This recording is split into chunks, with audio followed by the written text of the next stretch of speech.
in the second journal article I chose, it was titled Sex Differences When Looking for a Mate, and it was written by 3 people, so there's 3 authors. And essentially by reading the abstract and the content that was in the body paragraphs, it was basically the authors wanted to explore what men and women look for in a mate and kind of compare it. So they did different studies to see if they were looking for like a long-term relationship, short-term, and like different attributes they were looking for.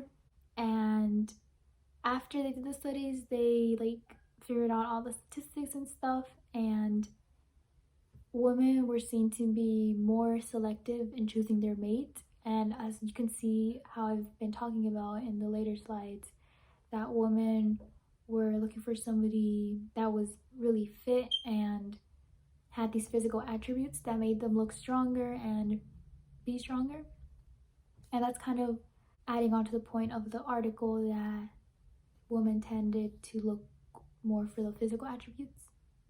And if you read the introduction from the journal article, it kind of shows that, people will always have different characteristics that they look for in a mate, whether it be physical, it be internal. They just always have some that they might not know it, but they do have some traits that they're looking for and that they prefer.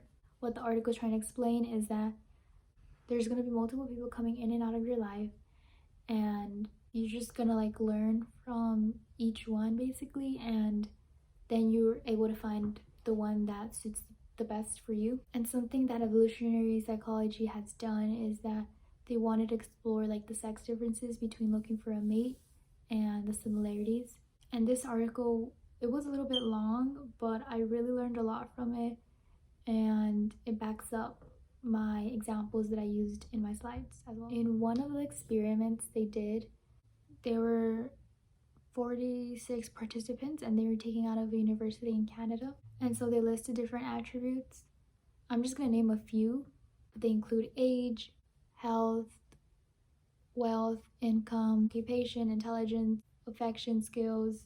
And the scale and like the attribute scale was kind of like very little to a lot, or very low to high. But some of the attributes that were mainly looked for were attractiveness, income, kindness, age, and moral character, and sexual fidelity, which is what I've talked about in my slides, of how those are like the most important ones. And that was really interesting to kind of like see the numbers in the journal article and see how they fall into place.